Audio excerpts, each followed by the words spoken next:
This podcast is sponsored by Release Winery. Every wine tells a story. Each growing season, it's our goal to create an artisan Napa Valley wine of exceptional quality. Join us as the story of this ultra-limited wine continues. Learn more at releasewinery.com.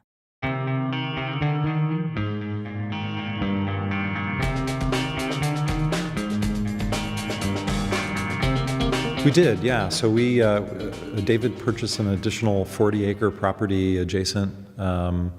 It was an untended tree farm, so yeah, we now have over 100 acres total acreage, and are going to be breaking ground on a new tasting room this summer. We have a little bit of Muscat that we make. I call it an ice-style wine. It's not a true ice wine, but it's a dessert wine. So it's 2/3 Muscat, 1/3 Riesling. But that's it. We make a Pinot Noir rosé. Our focus is Pinot Noir. It's funny that you should ask that. I have ESP. Yeah. With the new 40 acres. We're going to be planning some things around the new tasting room, and yeah, we're kind of exploring some new varieties. Nebbiolo is going to be one of them. Yeah, that will, just something interesting, something different, to sort of experiment with. No, it wasn't necessarily a particular glass of wine. I think I grew up as a kid outside of Chicago. And even though I kind of grew up in more of an urban environment, I always loved the outdoors. I grew up hunting and fishing with my dad. Spent my summers in northern Minnesota where my parents had a place, and just loved and was kind of connected to the outdoors. And then as I got older and was looking and thinking about career, I think initially I was interested in pursuing something that was exciting and which I think, with a kid from Chicago was probably had my eyes set more on, working as a trader on the mercantile exchange or something. And but after I graduated from college and was working in Chicago, I longed for something that connected me more to nature and outside, and and I should say, while I was in college, I caught a bit of a glimpse of the industry. I had a roommate in college that lived in the Bay Area, and he wanted to bring his dog and his car out, and so I flew out to San Francisco, and we spent a couple days in Napa Valley, and that was my first glimpse at the industry, which was an industry I never had thought of, really. And I didn't grow up with wine at the table necessarily, although my dad would enjoy a glass of wine.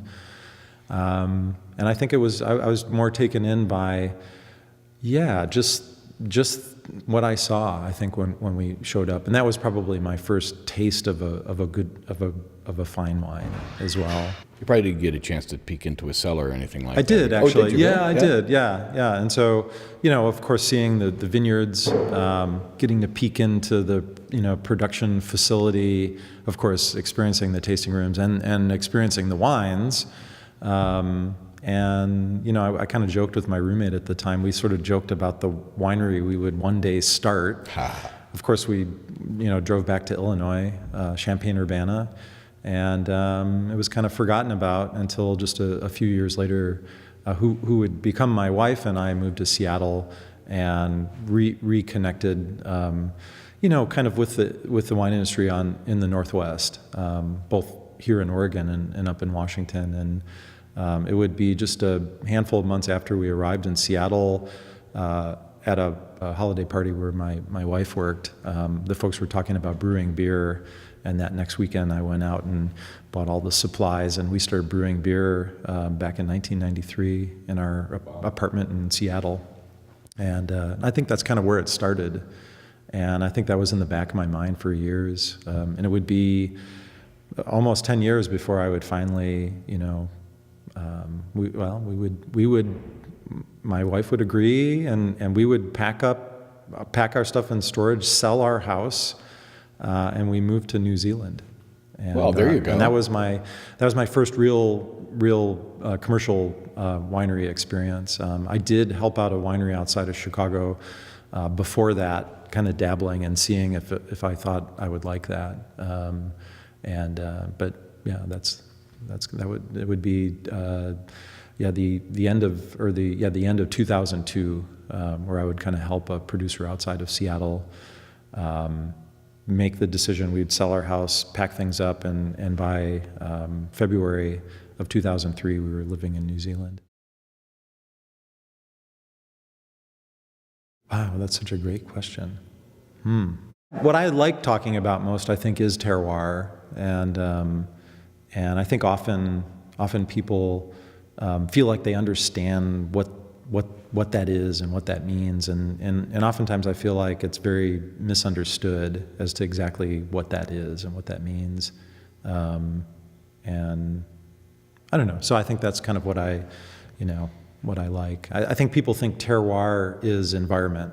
Like when you talk about terroir, you're just talking about environment. Sure. And it's close, but it's not quite right. Like it's a reference to environment and to a distinctive, unique flavor profile that environment delivers in something that's grown within it. And so this idea of a flavor of a place, terroir isn't a reference to the environment. It's a reference to that flavor that's associated with that environment. I think that these are the kinds of things that I like to talk about that I'm not always asked.